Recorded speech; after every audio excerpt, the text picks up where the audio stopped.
दोस्तों, दिलचस्प बात यह थी कि कांग्रेस कर्नाटक के चुनाव जीती भी नहीं थी। अभी सिर्फ लीड्स यानी कि कितनी सीटों पर कौन सी पार्टी आगे है, ये खबरें आ रही थी। मैं आपको एबीपी न्यूज का नजारा बताना चाहता हूं।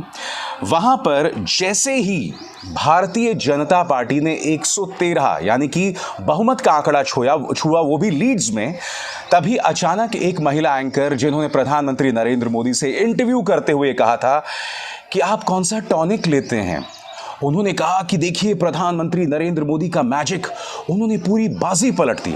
मगर थोड़ी ही देर बाद जैसे ही कांग्रेस ने बहुमत का आंकड़ा छुआ, तब अचानक वही महिला एंकर ये बोलने लगी कि ये जो सब कुछ हुआ है वो जेपी नड्डा द्वारा गलत सीट वितरण, टिकट वितरण की वजह से हुआ है।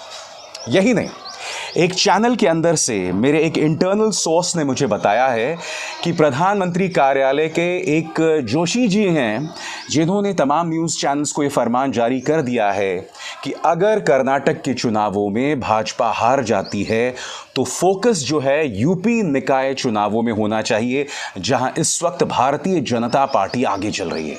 अब आप खुद बताइए दोस्तों, कर्नाटक के चुनाव और यूपी के निकाय चुनाव में क्या तब फर्क है, दोनों में किस तरह से तुलना की जा सकती है? छोटी सी झलक देखिए दोस्तों, आपके स्क्रीन पर एक न्यूज चैनल में क्या चल रहा था। बीजेपी क्लियर एज के साथ आगे बढ़ती हुई यूपी पंचायत चुनाव में। बिल्कुल जिस तरह से इनिशियल ट्रेंड सामने आ रहे हैं, बीजेपी जो जितनी सीनियर सीट्स हैं उनमें पूरी तरीके से आगे का ताकत नजर आ रही है, कहीं ना कहीं पूरी तरीके से डोमिनेट कर रही है अन्य दलों को, चाहे वो समाजवादी पार्टी हो, बसपा हो या कांग्रेस पार्टी हो। देखिए आपको याद होगा इस तरह से मुख्यमंत्री योगी आदित्यनाथ ने रैलियां की थी इस तरह। ये महज इत्तेफाक हो सकता है दोस्तों, ये महज इत्तेफाक हो सकता है, मगर मेरे सोर्स ने बहुत पुख्ता अंदाज में कहा कि न्यूज चैनल्स को यह फरमान दिया गया है कि अगर कर्नाटक चुनाव हार जाती है बीजेपी तो फोकस यूपी निकाय चुनाव में होना चाहिए। मगर ये हो क्या रहा, आपको इस बात पर गौर करना पड़ेगा।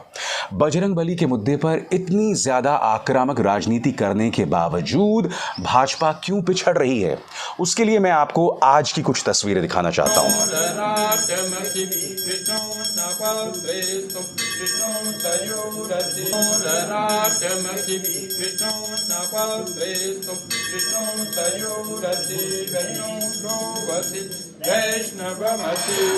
प्रियंका गांधी वाड्रा जो हैं वो हिमाचल पहुंची हैं जाखू मंदिर में, वहां पर वो शीश झुका रही हैं। कांग्रेस ये बताने कामयाब हो गई कि भाई हमारे जो धार्मिक अप्रोच और भाजपा के धार्मिक अप्रोच में जमीन आसमान का फर्क है। जब हम धर्म की बात करते हैं तो सबको साथ जोड़ने की बात करते हैं, मगर जब बीजेपी धर्म की बात करती है तो बांटने और आक्रामक धर्म की बात करती है, अग्रेसिवनेस की बात करती है। और वो हमने लगातार देखा चुनावों में, हमने देखा जिस तरह से प्रधानमंत्री नरेंद्र मोदी ने चुनाव आयोग के दिशा निर्देशों की धज्जियां तो उड़ा दी।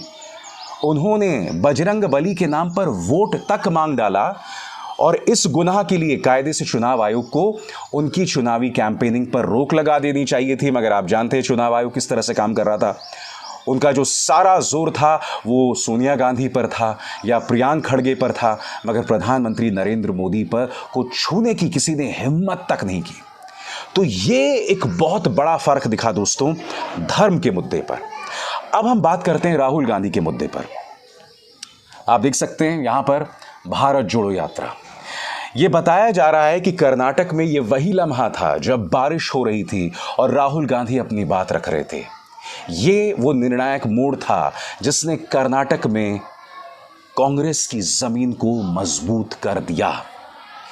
मगर क्या इसका अर्थ ये हुआ कि प्रियंका और राहुल की वजह से ये चुनाव जीते? बिल्कुल नहीं। राष्ट्रीय चैनल्स के लिए हो सकता है इन दोनों की वजह से, या जो नेशनल पत्रकार हैं जो राष्ट्रीय राजनीति की बात करते हैं उनके लिए हो सकता है कि राहुल और प्रियंका की वजह से कांग्रेस ये चुनाव में आगे हो। मगर असली क्रेडिट जाता है इस शख्स सिद्धरामैया को।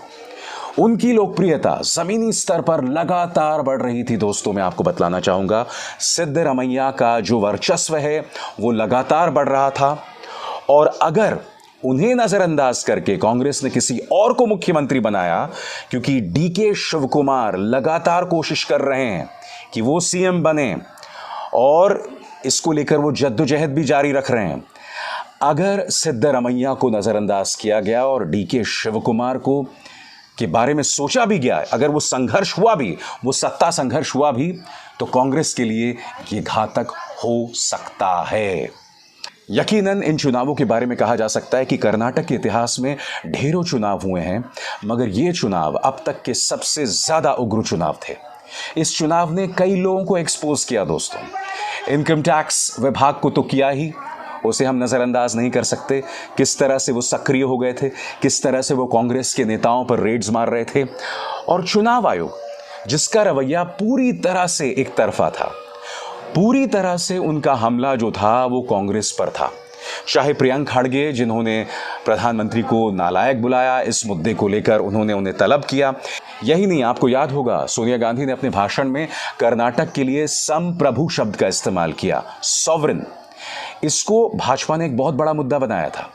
प्रधानमंत्री ने यह तक कह दिया था कि कांग्रेस जो है वो कर्नाटक को देश से अलग करना चाहती है। आप सोच सकते हैं दोस्तों, इस तरह की अनर्गल बयानबाजी इन चुनावों में हुई है, इस तरह की बातें की गई हैं। मगर चुनाव आयोग ने क्या किया? चुनाव आयोग ने सोनिया गांधी के मुद्दे पर मल्लिकार्जुन खड़गे को कारण बताओ नोटिस जारी किया। और दूसरी तरफ 3 चीजों पर गौर कीजिएगा। प्रधानमंत्री ने साफ तौर पर कहा था, और उन्होंने कहा था कि आप बजरंग बली की जय कहिए और बटन दबाइए।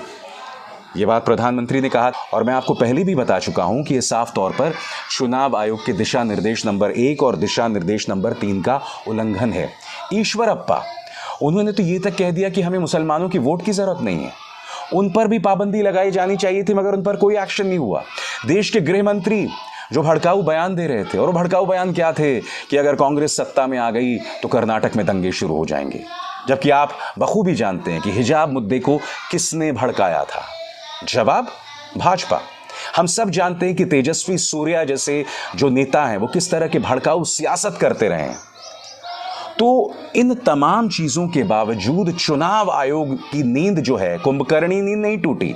याद कीजिए, बासना गौड़ा यत्नल ने सोनिया गांधी के बारे में विश्व कन्या शब्द का इस्तेमाल किया, उन्हें पाकिस्तानी एजेंट तक करार दिया। तब भी चुनाव आयोग की कुंभकर्णी नींद जो है वो नहीं टूटी। इस सब के बावजूद कांग्रेस ये चुनाव लड़ी, और अगर इन हालात में भी कांग्रेस आगे है तो अपने आप में बहुत कुछ मायने रखता है दोस्तों।